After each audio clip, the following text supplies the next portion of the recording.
Hello, I'm Andrew Wotton, and this is a repeat of a talk I gave at the Melbourne section of the Victorian Apiarist Association. None of us here in Australia are experts on varroa, but the aim is to distill all the information from overseas so that we can perhaps shortcut our learning to live with varroa. Up until 2022, Australia was one of the few places in the world that had not had an incursion of varroa.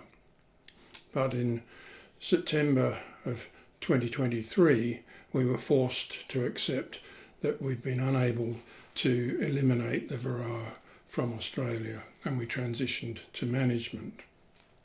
This photo shows a picture I took when I was working with the Department of Primary Industry in New South Wales, exterminating colonies, and we've exterminated perhaps as many as 50,000 colonies and spent over $100 million trying to do this, but have not been able to succeed. It's very disappointing. This shows the heat map from a few weeks ago, showing that varroa incursion has now extended down from around Newcastle to the northern suburbs of Sydney. And you can also see that along the Murray there in the almond orchards that there have been incursions there too. Varroa originally was a parasite on the Asian honeybee, Apis cerana, and the Asian honeybee has learned to live with it and is not particularly badly affected by it.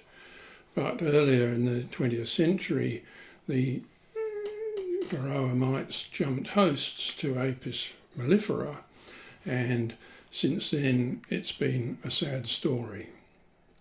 And you can see here that the incursions started around the middle of the 20th century and then reached New Zealand in 20,000 and now in Australia in 2023.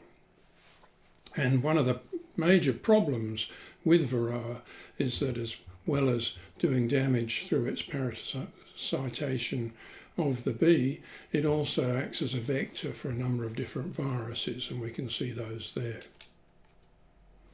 This shows that you can easily see varroa mites with the naked eye. It compares it to a match head. And this shows the life cycle. So on the left there you can see a queen bee laying an egg, and 3 days later it hatching into a honeybee larva. Just before that larva pupates and the pupal cell is capped over, a foundress mother mite enters the cell. And it then feeds on the larva, lays a number of offspring, and then when the adult bee emerges from the pupal state, the varroa mites emerge with it. So there are in fact two phases to the varroa's life cycle. Within the cells, that's the reproductive phase, and on the adult bees, which is known as the phoretic phase. And here's more detail of the varroa's life cycle. So the mother foundress enters the cell. It feeds on the larva prepupa by piercing its cuticle and sucking some of the body fluids from that. It lays a haploid male egg after 70 hours, so the mite's reproductive genetics is the same as the honeybee, i.e. haploid and diploid. And after the male egg is laid, 30 hours later, the first female egg is laid, and then another one every 30 hours after that. So because of the life cycle of the worker brood at 12 days, there are 5 potential female mites laid in a worker cell, and because the drone pupa is in there for 14 days, there are 6 mites in a drone cell. And so there's a reproductive advantage to the mite to laying and reproducing within drone brood.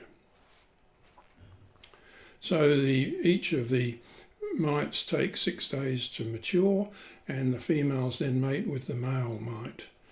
And these mites also feed on the larval tissue and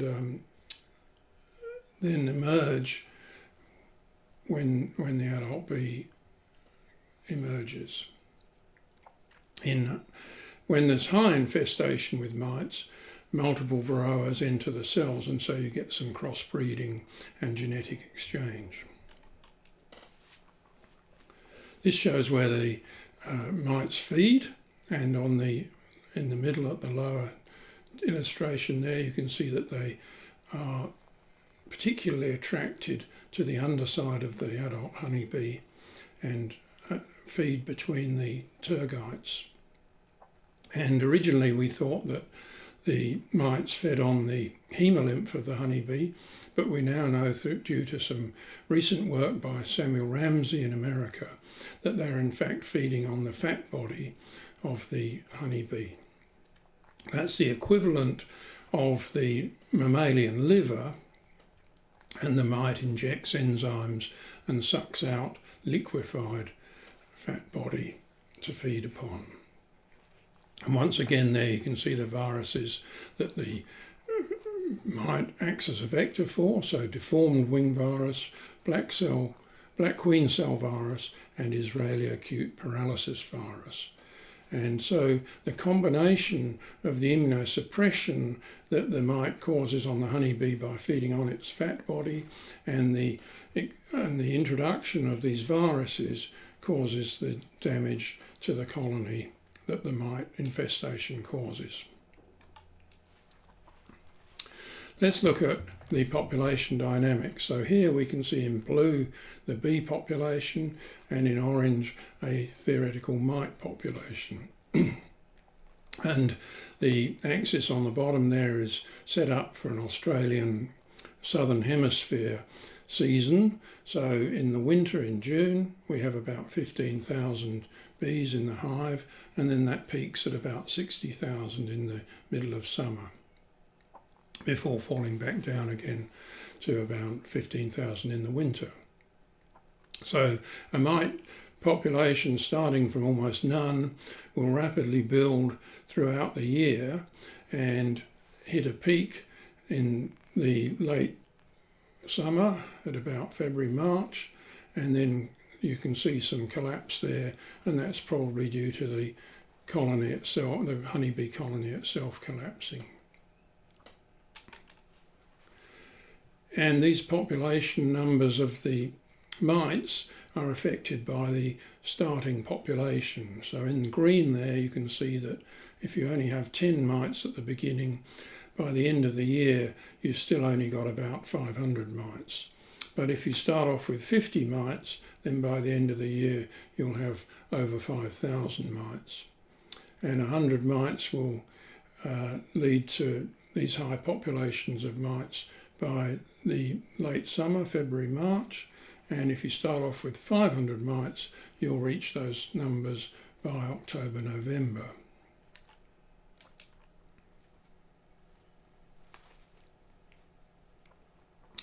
And this one shows the theoretical population growth with some additional incursion of mites coming into the hive on forager bees. So in the blue there we can see that with no extra mites being added, but as soon as you start adding one extra varroa per day, you rapidly reduce the number of days until you reach this theoretical population of 1,000. And if it's 2 extra mites a day, it's even quicker. And rather than 1 mite or 2 mites a day, if you add 50 mites on a single occasion, once again you can see that the population will grow up to that 1,000 level within about 7 weeks. So in order to understand the population, we need to do some calculations. The reproductive rate, so that's how many extra mites come out of a pupal cell after one goes in, is about 1.3 in worker brood, but 2.6 in drone brood. That's because the drone brood population lasts longer, pupation lasts longer. Generally, adult mites will perform 2 or 3 reproductive cycles in their life, and because of the various mortality factors, so when mites emerge with the adult bee, not the male mites die, and any immature female mites also die. So due to all those various mortality factors, we get an approximate exponential growth rate of about doubling every 4 weeks, and that's a good rule of thumb. Because lots of the mites are tucked away under pupal cappings, we have to multiply the total population of mites in the hive by a factor of 3 to 6, depending on the season, compared to the numbers that you actually find when you do a mite wash. And with natural mite fall, you can use a screen bottom board and see how many mites fall off and die and fall off. And once again, you have to multiply those by these significant numbers in order to get a reasonable estimate of the total population in the hive. And these population calculations are important because after a threshold of 1 to 2,000 mites, the colony is basically doomed and will collapse. We're not quite sure whether this is going to be exactly the same in Australia, because at this stage we don't have deformed wing virus, so our bees may be able to tolerate slightly higher numbers of mites, but those are the sorts of numbers we're looking at.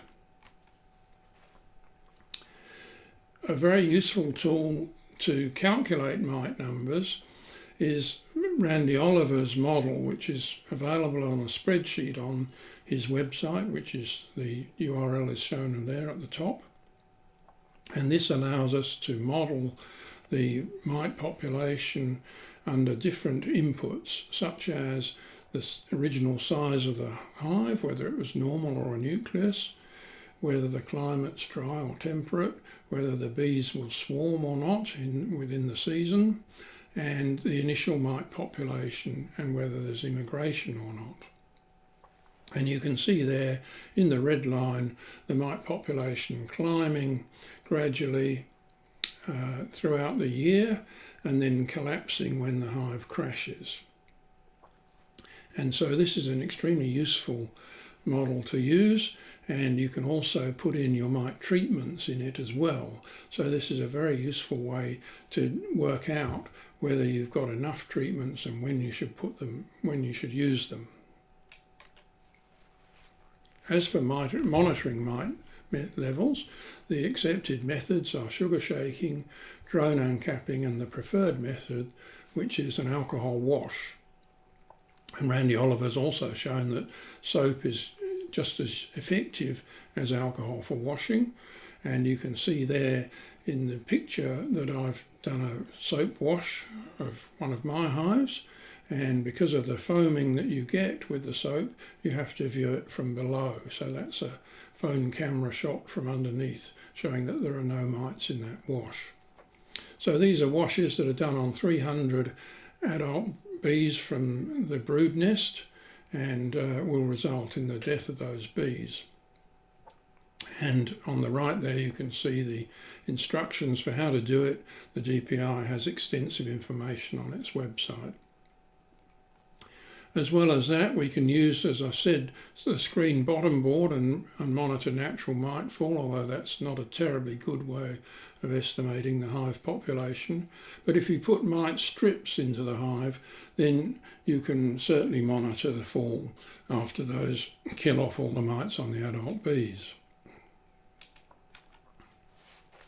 How often you should monitor is an interesting question. At the moment, the regulations are that we have to do 2 inspections a year. And in New South Wales, where the mite is present now, they're recommending that, actually requiring that the bees, that you should monitor every 16 weeks.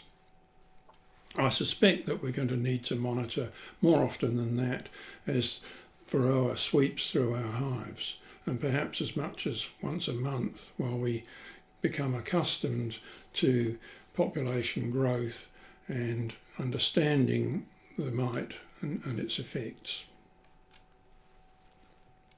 Here's some interesting research by Zach Lamus from Maryland, and what he's shown is that the mites, as well as preferring drone brood, are in fact present on the drone adult bees in the hive more so than they are on the worker bees. So in the blue for boys or pink for girls, we can see that there are many more mites on the drones in the first few days of their life than there are on the worker bees.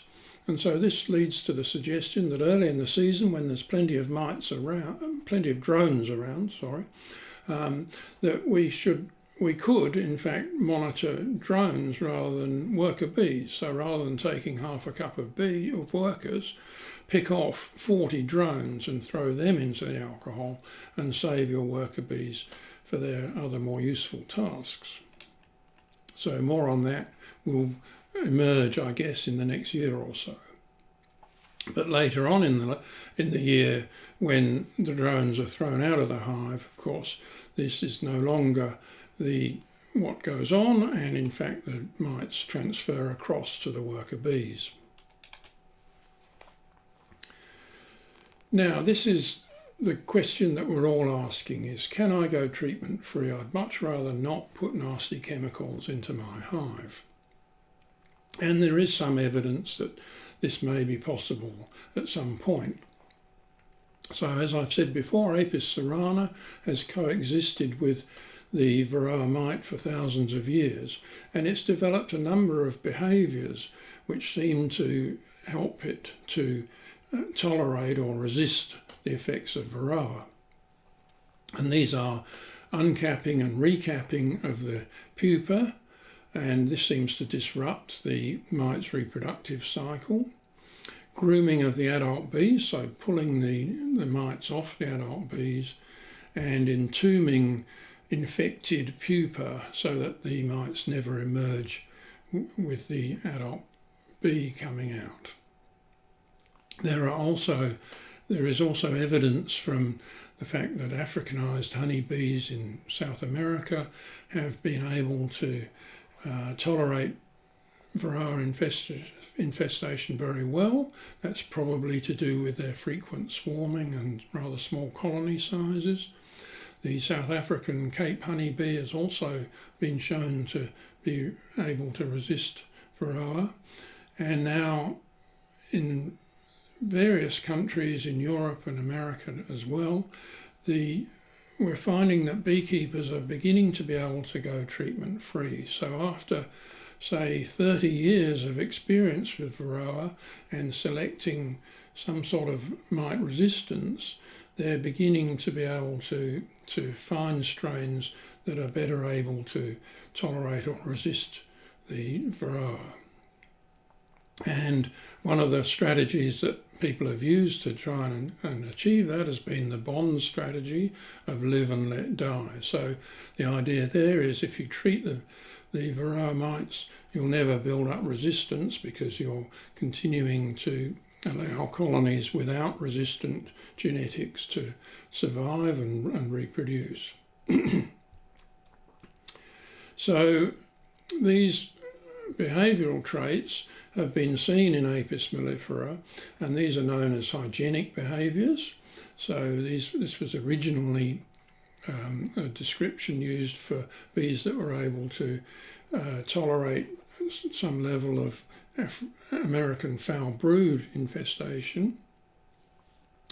Suppressed mite reproduction, where they interfere with the reproductive rates of the mites.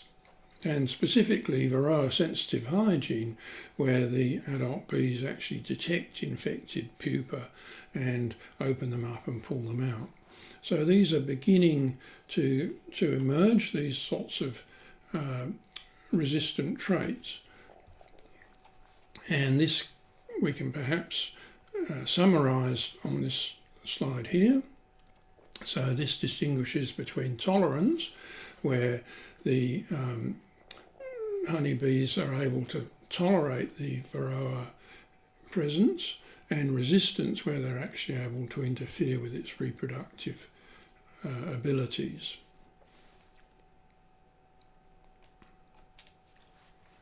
And this shows the mechanisms of that. So on the left there, you can see an adult mite in a sealed pupa, and then it's reproducing. And because it's been uncapped, the adult might be able to emerge, but the offspring are all unable to mature and emerge. And then in column B there, you can see a sort of entombing exercise there where the mite is never allowed out because the pupa dies and is entombed. And the brood frames there, you can see on the right a VSH colony which has uncapped a lot of the mite-infested pupa and removed them. And this uncapping behaviour is very interesting. You can see that shown there in the bottom picture. On the right of the three frames, you can see an uncapped and recapped view of the capping from underneath, and you can see that it's been recapped with a darker propolis containing wax compared to the one in the middle there, which is the original spun silk by the pupa.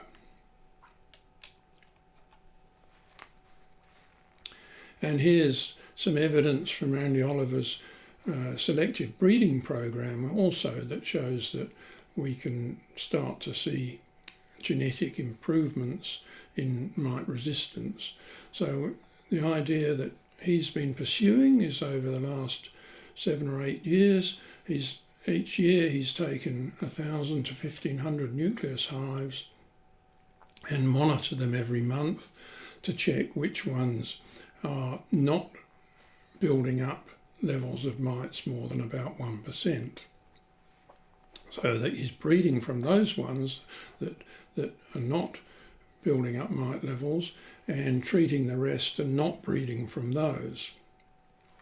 So as you can see on the left graph there, that the number of colonies that actually exhibit these sorts of properties are very small, just a few of his initial 1,000 to 1,500 colonies. But as this program has gone on, you can see on the right-hand side there that the numbers of colonies that are showing those low levels of infestation are beginning to increase. And that's because he's selecting and applying this extreme selection process to his queen breeding population, and also of course those drones from those are having the same effect. So he's now achieving close to 50% of his colonies are able to resist mite build-ups without treatment. So this is very exciting.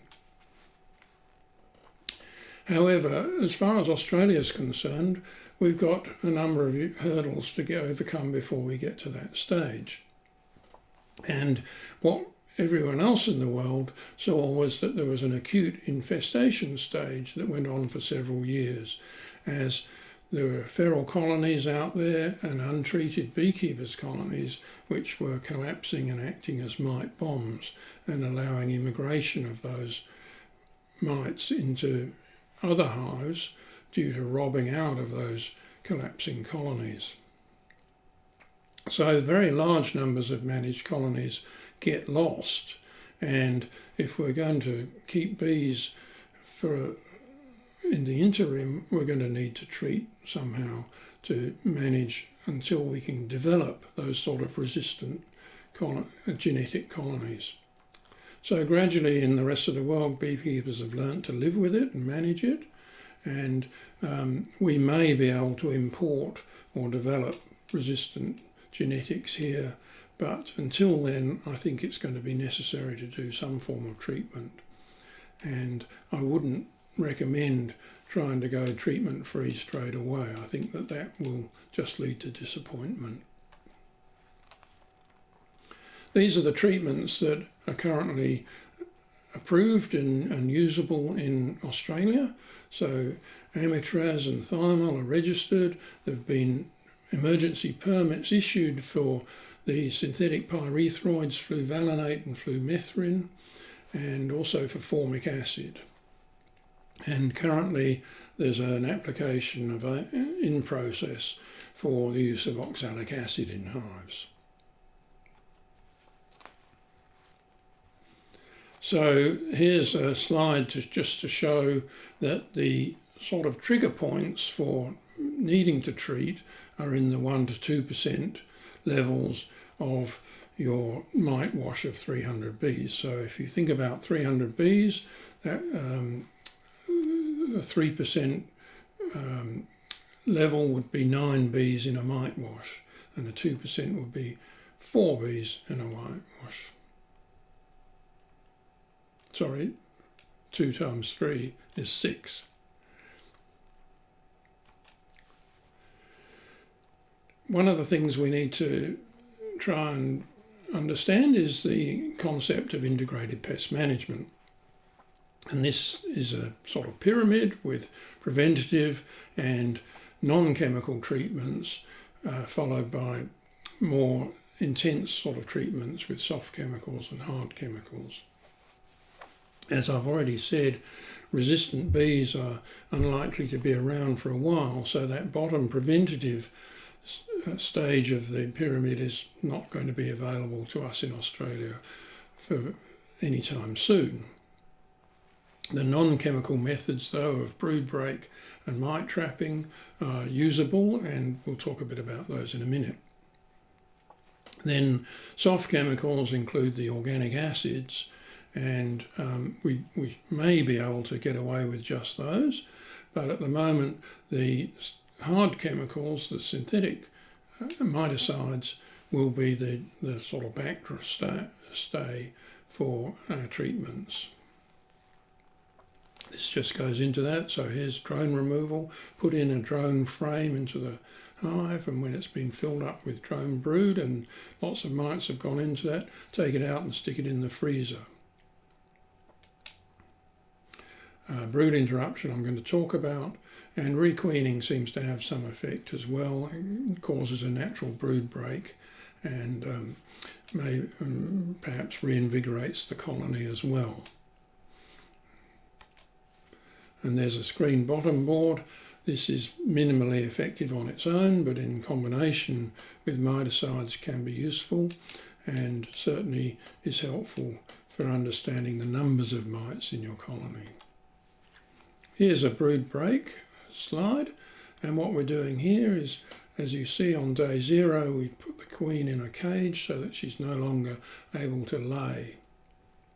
And after 14 days she can be released, because she then, even though she starts laying again, by the time those eggs have turned into larvae and those larvae are ready to pupate, we're up to 21 days. And so all the original capped worker brood will have emerged, and therefore all the mites will be out of the pupal stages, out of the reproductive stages, and in the phoretic stage. And so if we treat with miticide there at 22, 23 days, then we'll catch all the mites out there on the adult bees, and the treatment will be far more effective.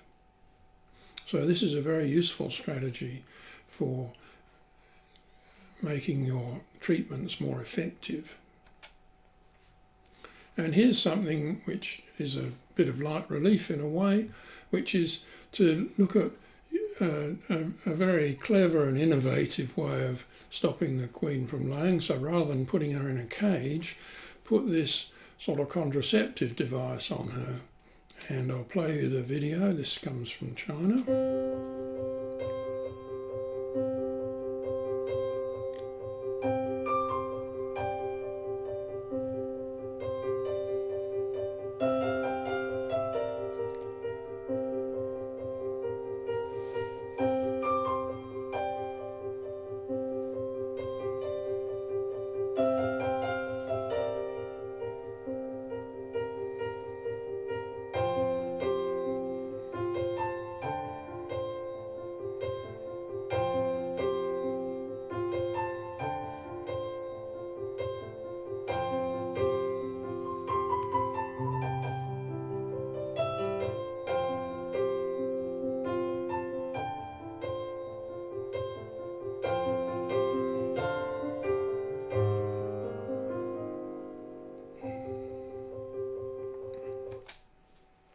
So because the queen can't bend her abdomen, she's unable to lay into the cells, and that makes it a better sort of brood break than putting her in a cage, because she's still able to spread her pheromones around the hive.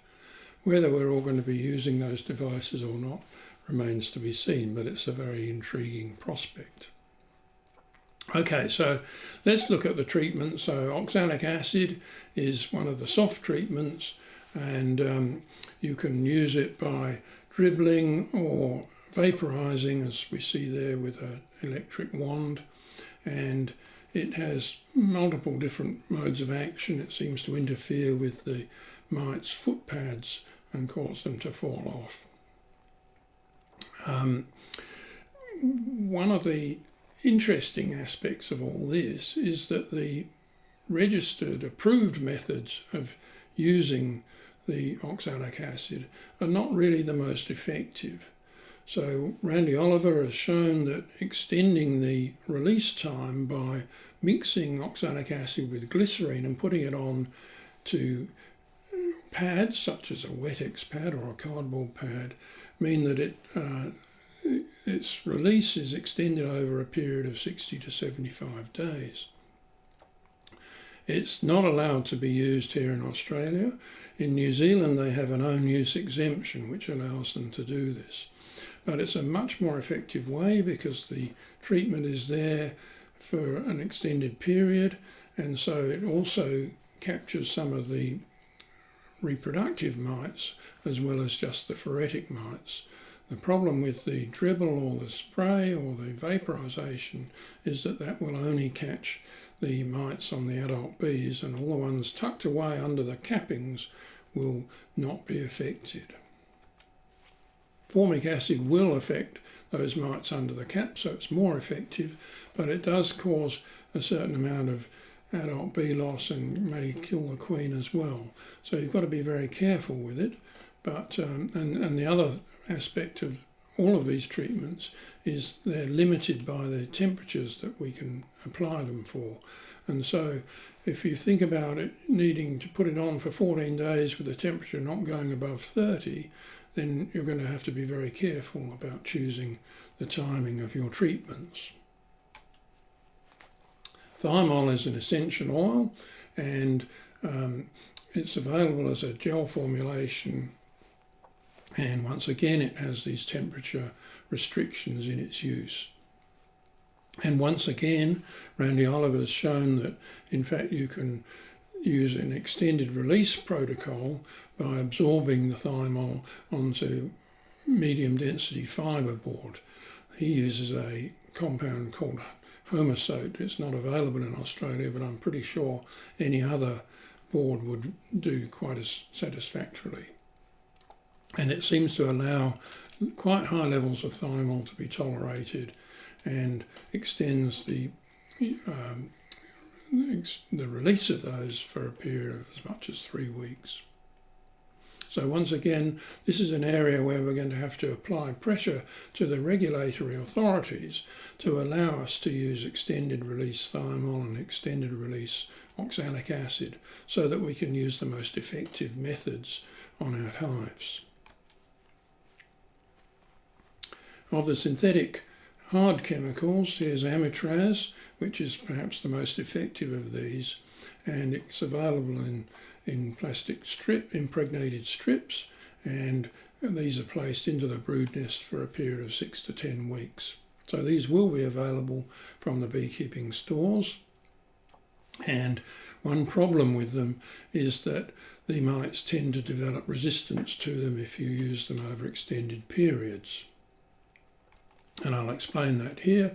So if we think about a population at the top line there with varroa, most of them are susceptible, but the red one there is not susceptible to the miticide. After the treatment, we've knocked off most of the susceptible mites, but not the resistant ones. Then these breed up, and we treat again, and once again we knock off the susceptible mites, but allow the resistant mites to continue reproducing. So the population density of the resistant mites goes up, and we've ended up performing a natural selection experiment whereby we've selected for resistant mites. And so the important message from this is that we can't just use the same treatment on multiple occasions. We have to alternate treatments with different chemical methods. So fluvalinate is a synthetic pyrethroid, and we can use that as an alternative to amitraz. And although it won't cross-react with the amitraz, it will cross-react with baverol, flumethrin, because that's a similar structured chemical. And that's shown here. So you can't alternate baverol and apistan, but you can alternate these two with apivar. So summing all this up, what should I be doing in my practice in Australia over the next year or two? First of all, you should be monitoring your mite levels. We've got to take this very seriously and understand what's going on in our hives. So once mites start appearing in your locality, I think you should be monitoring every month or two. You may be able to try a combination of organic acids and brood breaks, and it would be worth trying that first, but with the backup of going to the harder chemical miticides if this proves insufficient and the mite numbers in your hives start to climb. I would recommend using Randy Oliver's Excel spreadsheet model to determine the number and timing of these treatments and work it all out in your conditions so that you can have a good understanding and be able to predict whether the mite numbers are going to climb or not. You've got to rotate the treatments to avoid developing resistance, and we're going to have to wait for the availability of resistant strains of bees and queens with those genetics becoming available. But it would be important for us to support the efforts of those people that are trying to develop them. It's our responsibility not to create mite bombs, so you do need to monitor your hives, you do need to treat them and don't allow them to die out. And lastly, of course, don't give up. The rest of the world has learnt to live with varroa mites, and we'll be able to too. Here's some resources. The Honeybee Health Coalition has published extensive guides, and I recommend them. They're available on the website. It's all free. There are some books available. The one on the left there from New Zealand is extremely good, and I think all Australian beekeepers should have a copy of that and read it. The one on the right is from the UK and is also very useful. And lastly, Randy Oliver's website contains a wealth of information. I think every beekeeper should have spent a fair bit of time on scientificbeekeeping.com. There's extremely useful research that Randy's performed, and there's a wealth of information there. You need to go and look. It's essential viewing. Thanks for your attention, and good luck for the future.